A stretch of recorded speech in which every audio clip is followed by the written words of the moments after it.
ये micro teaching का cycle. इसमें क्या है, जैसे कि टीचिंग, सबसे पहले क्या है कि टीचिंग होगी, ठीक है। टीच जो पीपल टीचर है वो क्या करेगा, टीच करेगा। इसमें क्या है 6 मिनट के लिए वो क्या है टीचिंग होगी, 5 से 6 मिनट के लिए, ठीक है, 6 मिनट के लिए बेसिकली। फिर उसके बाद सुपरवाइजर उसको क्या करेगा, फीडबैक प्रोवाइड करेगा। वो भी क्या होगा 6 मिनट का वर्क होगा कि क्या क्या कमी है उसे बताएगा, कहाँ कहाँ पे क्या करना है। फिर से वो क्या करेगा, रीप्लान करेगा कि पूरा लेसन उसने फिर से प्रिपेयर करना है। वो कितना है मिनट का, 12 मिनट का प्रोसीजर होगा, 12 मिनट। फिर उसके बाद फिर से रीटीच करना है, टाइम तो सेम रहेगा रीटीचिंग का 6 मिनट, ठीक है। फिर उसको फीडबैक प्रोवाइड करी जाएगी 6 मिनट, मतलब टोटल मिला के 36 मिनट का क्या है पूरा माइक्रो टीचिंग का प्रोसीजर है कि कैसे कैसे उसने वर्क करना है। माइक्रो टीचिंग में 3 फेजेस हैं। पहला है नॉलेज एक्विजिशन फेज। इसमें क्या है, ये फर्स्ट फेज है माइक्रो टीचिंग का। It includes the collection of data. इसमें क्या है, पूरा डेटा का कलेक्शन होता है, ठीक है। क्या क्या करना है, पूरा उसका collection. It includes collection of data. In this phase, the trainee teacher gather knowledge about required skill by reading different literature as well as going through certain demonstrating videos. इस फेज में क्या होगा, जो ट्रेनी टीचर है वो क्या होगा, सारी नॉलेज को कलेक्ट करेगा, गैदर करेगा, जो जो उसने स्किल मतलब पढ़ानी है, ठीक है। कहाँ से, कोई लिटरेचर, कुछ बुक्स से या कुछ वीडियोस से वो क्या करेगा, सब कुछ अपना मटेरियल गैदर करेगा, इकट्ठा करेगा, ठीक है। और आगे further this phase includes the understanding of required skill in a rational manner, ठीक है। इसमें क्या रैशनल मैनर में पूरी वो क्या स्किल को की नॉलेज अक्वायर करेगा। उसका सेकेंड है स्किल एक्विजिशन फेज। सेकेंड में कि स्किल को एक्वायर करना। This is the working phase of micro teaching. ये क्या है, वर्किंग फेज, काम यहाँ से शुरू होगा, ये वर्किंग फेज है माइक्रो टीचिंग का। Under this phase, the trainee teacher is asked to prepare lesson and practice skill based on the model presented at the start. इसमें क्या है कि जो ट्रेनी है उसको क्या कहा जाएगा कि वो लेसन प्रिपेयर करे, ठीक है, अपना लेसन को प्रिपेयर करे किस तरीके से, और प्रैक्टिस करे अपनी स्किल्स को, जैसे उसको पहले मॉडल बताया गया कि डेमोन्स्ट्रेट करके बताया गया कि ऐसे ऐसे चीज़ें सब कुछ करनी है स्टार्ट में, ठीक है, वो सब वो करे।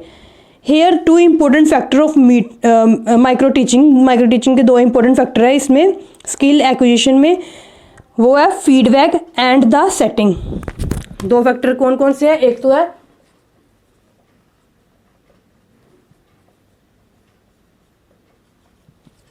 Feedback and the setting. Feedback तो आपको पता कि हाँ उसको नेगेटिव पॉजिटिव सब कुछ उसको बताना है। सेटिंग में क्या होगा, the length of the lesson की लेसन की लेंथ कितनी होनी चाहिए, duration, time duration of the class, skill to be obtain, कौन सी स्किल उसने करनी है, ठीक है। सुपरवाइजर और स्टूडेंट सब कुछ मतलब इसमें इन्वॉल्व होगा स्किल एक्विजिशन फेज में। उसके बाद थर्ड और लास्ट है ट्रांसफरिंग फेज। ये लास्ट एंड मेजर फेज है माइक्रो टीचिंग का। यहाँ पे क्या होगा, trainee comes out in a real situation which is not controlled. पहले तो था ना कि कंट्रोल सिचुएशन थी कि हाँ स्टूडेंट 6-7 स्टूडेंट्स को पढ़ाना है 6-7 मिनट में ना, ऐसे पूरी कंट्रोल सिचुएशन दी हुई थी, ठीक है। बट यहाँ पे क्या है, उसको रियल सिचुएशन दी जाएगी, मतलब ठीक है। यहाँ पे क्या होगा, teacher as well as a student get the platform to learn and grow. यहाँ पे टीचर को और जो स्टूडेंट्स हैं उन दोनों को क्या मिलेगा, लर्न करने का प्लेटफॉर्म मिलेगा। This take place in real classroom. ये सब कुछ रियल क्लासरूम में हो सकता है, unlike the previous stages of micro teaching. Okay, उसके बाद हम करते हैं, वैसे बेसिकली हमें कंसेप्ट था वो पूरा होगा। कंसेप्ट क्या था, उसका लिमिटेशन है सिलेबस में, लिमिटेशन ऑफ माइक्रो टीचिंग। हम इसकी एडवांटेजेस भी कर लेते हैं पहले, फिर लिमिटेशंस भी देख लेते हैं। एडवांटेजेस ऑफ माइक्रो टीचिंग पहले से हम जो अगर पढ़ लिया था खुद से बना सकते हैं। सबसे पहला कि इम्प्रूवमेंट इन टीचिंग स्किल, क्या है हमारी जो टीचिंग स्किल्स हैं उसमें इम्प्रूवमेंट करता है, ठीक है। माइक्रो टीचिंग क्या है, इम्प्रूवमेंट करता है हमारी जो टीचिंग स्किल्स हैं उनमें। सिंपली अगर कहा जाए कि क्या है कि जो माइक्रो टीचिंग है वो हेल्प करती है इम्प्रूवमेंट ऑफ स्किल्स, हमारी स्किल्स की इम्प्रूवमेंट के लिए 1 by 1, क्योंकि एक स्किल में इम्प्रूवमेंट हम करेंगे, मास्टरी करेंगे, फिर अगली स्किल के ऊपर तभी जा सकेंगे। This improvement leads to improvement of overall teaching. इससे क्या होगा, एक स्किल्स को मतलब सबको हम जब हम मास्टरी कर लेंगे तो हमारी ओवरऑल क्या है, इम्प्रूवमेंट होगी टीचिंग स्किल में। सेकेंड है नॉलेज ऑफ टीचिंग स्किल्स। जो स्टूडेंट टीचर है उन्हें क्या है, पूरा मतलब ओरिएंटेशन मिलता है ना कि कैसे किस तरीके से टीच करना है, हर एक टीचिंग स्किल का है ना। तो वो उसका कॉम्बिनेशन यूज़ करके मतलब पूरी सबका कॉम्बिनेशन यूज़ करके टीच करवाता है, ठीक है। तो उसको क्या मिलती है, नॉलेज मिलती है अलग अलग हर एक टीचिंग स्किल की। उसके बाद इंडिविजुअलाइज्ड ट्रेनिंग, जो हमने पहले पढ़ा कि हाँ एक एक पर्सन के ऊपर क्या है देखा जाता है, एक एक पर्सन को उसकी फीडबैक दी जाती है कि उसमें क्या कमी है क्या अच्छा है, वो इसके ऊपर बेसिस है। इसीलिए इसकी क्या है ये फ़ायदा है कि हाँ कोई भी बंदा निगलेक्ट नहीं होता इसमें। उसके बाद है इलास्टिसिटी ऑफ प्रैक्टिस, जो हमने पहले ही पढ़ा था कि क्या है ये प्रैक्टिस के ऊपर फोकस करती है। कहते हैं माइक्रो टीचिंग क्या है, is a platform for beginner teachers to improve teaching competencies. Micro teaching help in developing various skill in trainees as well as current teaching staffs. और प्रैक्टिस इसमें प्रैक्टिस बार बार होती है और बच्चा क्या आता है इम्प्रूव करता है, इम्प्रूवमेंट लाता है और मास्टरी करता है और क्या है बढ़िया इफेक्टिव टीच कर पाता है। उसके बाद है कॉन्फिडेंस बूस्टर। माइक्रो टीचिंग क्या है, एक पर्सनैलिटी इन्हांसर की तरह काम करती है, ठीक है। Personality enhancer. Micro teaching is a personality enhancer too. Due to several micro teaching activities and practices, micro teaching effectively increases the confidence level of the teacher. इतनी practices के बाद क्या है कि उसका क्या है confidence level खुद ब खुद increase होता है। Moreover, the experiences of teaching enables them to better classroom management. Okay, उसका next है इम्प्रूव एटीट्यूड। एक पॉजिटिव एटीट्यूड क्या है, contribute to better result. 10 one of the ये क्या है एक ऑब्जेक्टिव है माइक्रो टीचिंग का, ठीक है। उसका नेक्स्ट है more learning and less damage. इसके अंडर क्या है कि माइक्रो टीचिंग प्रोग्राम जो है वो conducted with no more than 5 to 6 students, ठीक है, एट ए टाइम। एक टाइम पे 5-6 स्टूडेंट होते हैं क्योंकि सबके ऊपर फोकस करना है, सबके ऊपर से फीडबैक लेनी है कि हाँ किसको क्या समझ आया किसको नहीं, है ना। This make it possible to acquire a better teaching experiences. In addition it lessen the chances of mistake के भी क्या है कम चांसेस होते हैं, है ना, कि हाँ कि सबसे ले ली कि हाँ किसी को कुछ बच्चे होते हैं इनको नहीं समझ आया, उनसे फीडबैक ली, फिर टीचर ने प्लान करके लेसन प्रिपेयर किया, फिर से डिस्कस किया बच्चों के साथ। ओके, ये सारी इसकी होगी एडवांटेजेस होगी। जो हमारे सिलेबस में है एक लिमिटेशन पूछी हुई है माइक्रो टीचिंग की। लिमिटेशन क्या है वो करते हैं। Okay, limitation of micro teaching. सबसे पहला है कि टेक टाइम कंज्यूमिंग प्रोसेस, कि माइक्रो टीचिंग क्या है एक टाइम कंज्यूमिंग प्रोसेस है। कैसे है कि क्योंकि टाइम क्या है वो कम होता है बट इसके साइकिल्स जो है बहुत ज़्यादा होते हैं, है ना। जैसे पहले री टीच करना, फिर से उसको मतलब टीच करके फिर उसको डिस्कशन होएगी, फीडबैक प्रोवाइड मिलेगी, फिर से री टीच करना, फिर से ऐसे मतलब कि ये क्या है एक टाइम कंज्यूमिंग प्रोसेस है, ठीक है।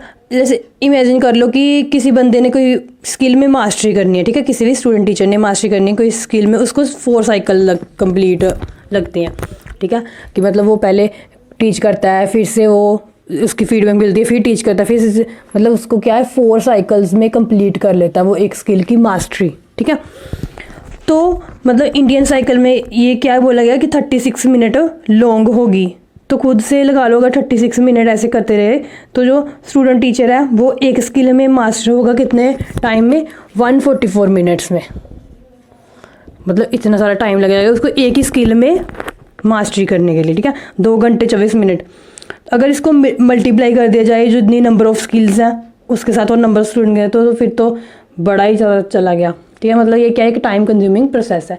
सेकंड है कि ये क्या costly affair. Micro teaching is based on feedback and for effective feedback one need combination of different mechanism such as experts feedback, peer feedback, self feedback, ठीक है। अगर इसको इफेक्टिव बनाना तो सबकी फीडबैक चाहिए, जो सुपरवाइजर है उसकी भी, ठीक है, उसके जो फ्रेंड्स जो साथ में बैठे उनकी भी, और खुद अगर सेल्फ इवैल्यूएशन भी चाहिए उसको, उसके सेल्फ की। और जो सेल्फ फीडबैक उसको कैसे मिलेगी, अगर रिकॉर्ड होगा उसका, ठीक है, उसका अगर रिकॉर्ड की जाएगी जब वो पढ़ा रहा होगा, फिर उसके बाद उसको वो मिलेगी सीडी, तो उससे वो होगा ना।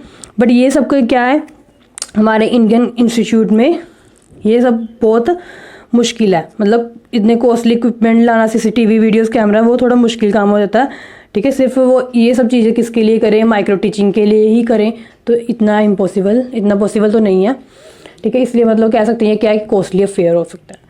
Do not fit to time table. ये टाइम टेबल पे फिट नहीं करता।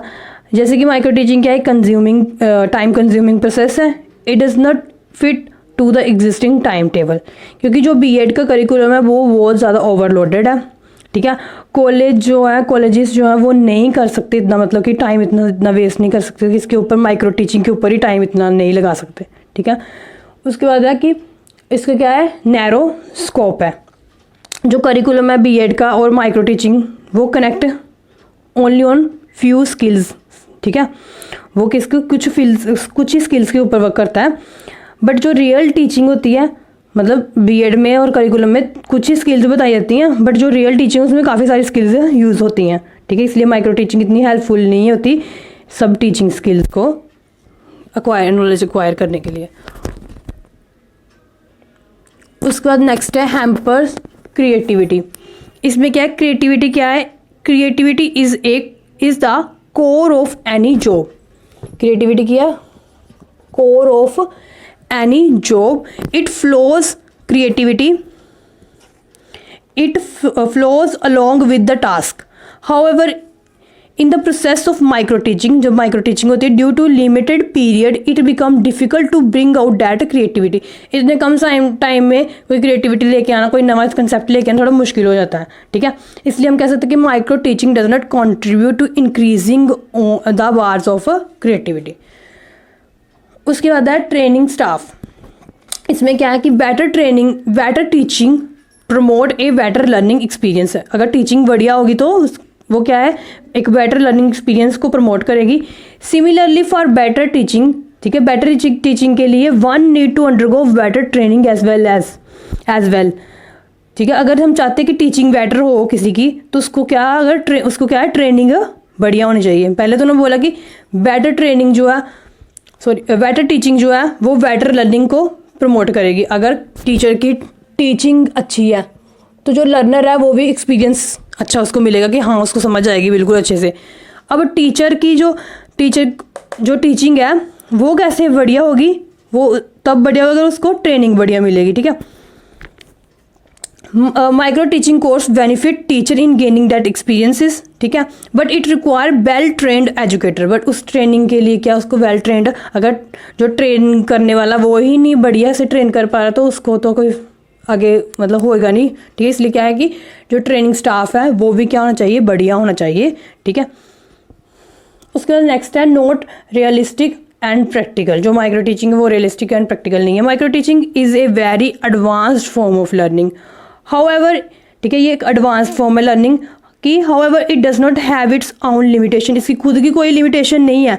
But when it come to teaching, but अगर हम टीचिंग की बात, खुद तो माइक्रो टीचिंग कोई इतना बढ़िया सिस्टम है कि हाँ ऐसे पूरा चलना प्रोसीजर की रीटीच ऐसे सब कुछ, वो तो सब कुछ सेट है।